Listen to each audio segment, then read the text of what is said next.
Giorgio Romeo è un giocatore, milita con una squadra speciale che è la rappresentanza della Guardia di Finanza Padovana.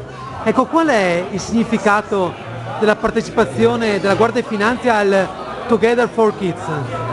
Vabbè, diciamo che a noi fa piacere soprattutto poter essere utili per i bambini che soffrono, che hanno gravi patologie, perciò siamo contenti di partecipare, di dare il nostro apporto sul campo per questa cosa benefica. Ecco, come la mettiamo? Non c'è un conflitto di interesse tra lei che è giocatore per la Guardia di Finanza e il fratello che è arbitro? No, anzi ho detto che lo marcherò io perché io sono un difensore e lui è attaccante e lui mi ha risposto se riesce a prendermi, perché ovviamente loro sono molto più allenati. Ecco, e la vostra impressione su questo locale che è l'antica Trattoria Ballotta? È molto bello e si mangia bene soprattutto. Grazie.